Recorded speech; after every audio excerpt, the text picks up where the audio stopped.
परमेश्वरंकर अंतिम सृष्टि मनुष्य आदि ग्रंथ 1 अध्याय 27 पद। प्रभु प्रथमे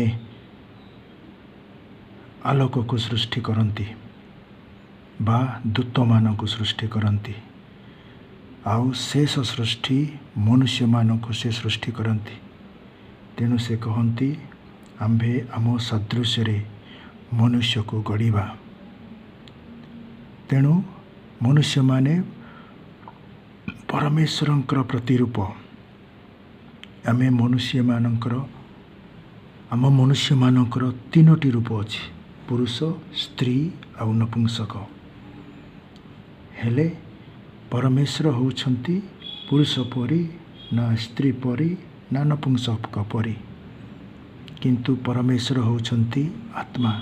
जहन 4:24 से होउछंती परम आत्मा, पवित्र आत्मा। किंतु सही परम आत्मा बा आत्मा देह धारण करती। परमेश्वरंकर दिव्य बाणी देह परिग्रह करती। जहन 1:14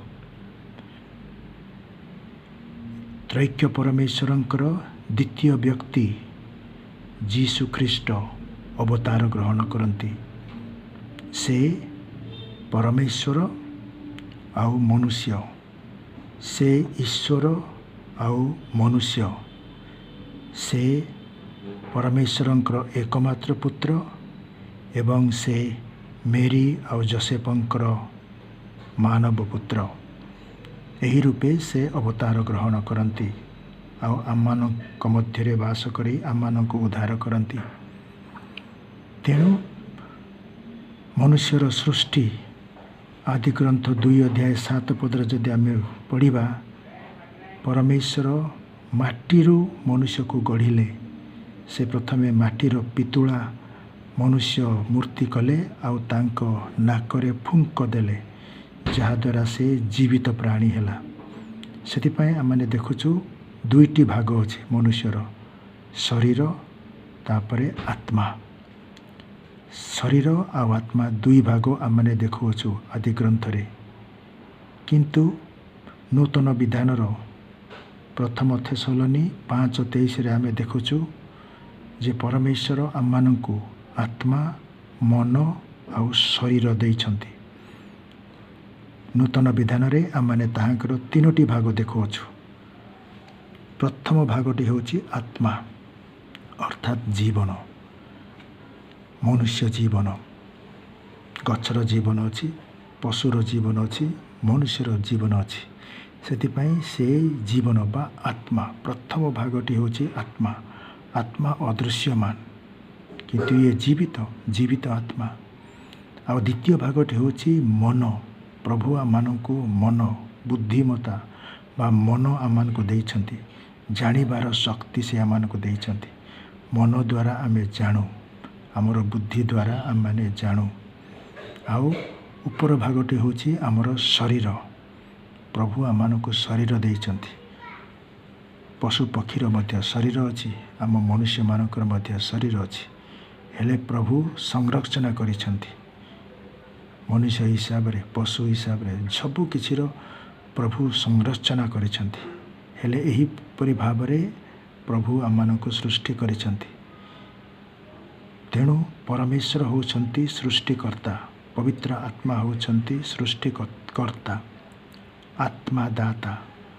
आत्मा को से दियंती। आउ आमर पिता माता आममानंकु ताहांकर गुणसूत्र गुड़ाक दियंती। पिता आममानंकु XY क्रोमोजोम दियंती, माता आममानंकु YY क्रोमोजोम बा गुणसूत्र दियंती। सेतिपाई पिता माता होउछंती आममानंकर सह सृष्टिकर्ता, सह सृष्टिकर्त्री। एहीपरि भाबरे 3 जण आममानंकु जीवन दियंती, पवित्र आत्मा, पिता आउ माता। आउ जे रूपरे आमने आज जन्म ग्रहण कले मध्य साधारण भावरे माँ को गर्भरु आमने जात होई थाउ। किंतु आजिकल टेस्ट ट्यूब रे मध्य शुक्राणु और डिंबाणु को मिसई डाक्तर माने मनुष्य को जन्म देउछंती। କିନ୍ତୁ ସେହି ଶୁକ୍ରାଣୁ ଆଉ ଡିମ୍ବାଣୁ ମିଶିଲେ ତାହା ସେମାନେ ପୁନର୍ବାର ମାଆଙ୍କ ଗର୍ଭରେ ରଖି ସେହି ସନ୍ତାନକୁ ବଢ଼ାଉଛନ୍ତି। ହେଲେ ଏହିପରି ଭାବରେ ମଧ୍ୟ ଆମମାନେ ବଢ଼ୁଅଛୁ, କିନ୍ତୁ ଶୁକ୍ରାଣୁ ପିତାଙ୍କ ଠାରୁ ଆଉ ଡିମ୍ବାଣୁ ମାତାଙ୍କ ଠାରୁ ହିଁ ଆମମାନେ ପାଇଥାଉ। ତାହାକୁ ସେମାନେ ଯୋଡ଼ି ପୁନର୍ବାର ମାଆଙ୍କ ଗର୍ଭରେ ରଖି ଆମକୁ ନୂତନ ଜୀବନ ଦିଅନ୍ତି। ହେଲେ ଏହିପରି ଭାବରେ ପ୍ରଭୁ ଷଷ୍ଠ ଦିନରେ, ସପ୍ତାହର ଷଷ୍ଠ ଦିନରେ, ଶୁକ୍ରବାର ଦିନରେ ପ୍ରଥମ ମନୁଷ୍ୟକୁ ସେ ସୃଷ୍ଟି କଲେ, ଯାହାକୁ ଆମମାନେ ଆଦାମ କହିଥାଉ। ତାପରେ ସେହି ଆଦାମ ଠାରୁ ତାହାଙ୍କର ପଞ୍ଜରା ହାଡ଼ରୁ ପ୍ରଭୁ ଏବାଙ୍କୁ ସୃଷ୍ଟି କଲେ, ତାହାଙ୍କର ସହଧର୍ମିଣୀଙ୍କୁ ସେ ସୃଷ୍ଟି କଲେ। ସେଥିପାଇଁ ଆଦାମ ଠାରୁ ଏବାଙ୍କର ଜାତ, ମନୁଷ୍ୟ ଠାରୁ ନାରୀର ଜାତ, ନର ଠାରୁ ନାରୀର ଜାତ। ସେଥିପାଇଁ ପୁରୁଷଙ୍କ ଠାରେ XY ଗୁଣସୂତ୍ର ଅଛି, ଆଉ ନାରୀଙ୍କ ଠାରେ କେବଳ XX ଗୁଣସୂତ୍ର ଅଛି। ଏହିପରି ଭାବରେ ଆମମାନେ ସୃଷ୍ଟି ହୋଇଅଛୁ। ତେଣୁ ସୃଷ୍ଟିର ପ୍ରଥମ ଶୁକ୍ରବାର ଦିନରେ ହିଁ ଆମର ଆଦିପିତା ମାତାଙ୍କର ଜନ୍ମ। ଆଉ ଏହି ଆମର ଆଦିପିତା ମାତାଙ୍କୁ ପ୍ରଭୁ ପରୀକ୍ଷା କଲେ, କାରଣ ପ୍ରଭୁ ଯେପରି ତାହାଙ୍କର ବୁଦ୍ଧିରେ, ତାହାଙ୍କର ଇଚ୍ଛାରେ ଆଉ ତାଙ୍କ ସ୍ମରଣ ଶକ୍ତିରେ ପରିପୂର୍ଣ୍ଣ, ଆମମାନଙ୍କୁ ମଧ୍ୟ ସେହି ଗୁଣ ଗୁଡ଼ାକ ଦେଇଛନ୍ତି। ସେଥିପାଇଁ ସେ ସେମାନଙ୍କୁ କହିଲେ, ଏହି ଏଦନ ଉଦ୍ୟାନରେ ମଧ୍ୟଭାଗରେ ଥିବା ଜ୍ଞାନ ବୃକ୍ଷକୁ ତୁମେ ଖାଇବ ନାହିଁ। ଆଉ ତୁମେ ଯଦି ଏହି ଜ୍ଞାନ ବୃକ୍ଷକୁ ଖାଇବ ତାହେଲେ ତୁମେ ମରିବ।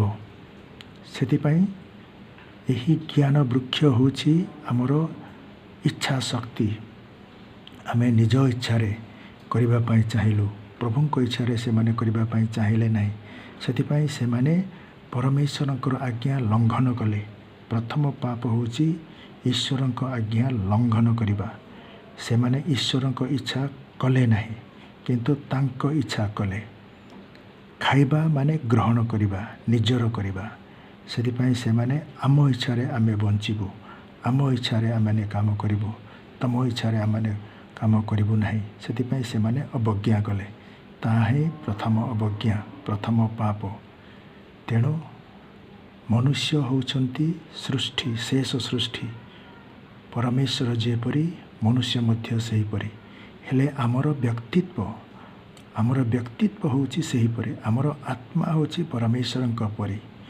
ଆଉ ଯେଉଁ ଦୂତମାନେ ଅବଜ୍ଞା କଲେ ସେମାନେ ଭୂତ ହେଲେ, ସେମାନେ ପ୍ରେତାତ୍ମା ହେଲେ, ସେମାନେ ଶୈତାନ ହେଲେ, ଆଉ ସେମାନେ ମଧ୍ୟ ସଦାବେଳେ ପ୍ରଭୁଙ୍କ ବିରୋଧରେ କାର୍ଯ୍ୟ କରନ୍ତି। କିନ୍ତୁ ଆମମାନେ ମନୁଷ୍ୟମାନେ ଅନୁତାପ କରି ଆମମାନେ ପୁନର୍ବାର ଆଉ ଥରେ ପ୍ରଭୁଙ୍କର ସନ୍ତାନ ସନ୍ତତି ହୋଇଥାଉ। ତେଣୁ ଆସନ୍ତୁ ଆମମାନେ ପ୍ରଭୁଙ୍କୁ ଆଜ୍ଞାବହ ହୋଇ ନିଜର ଜୀବନଯାପନ କରିବା।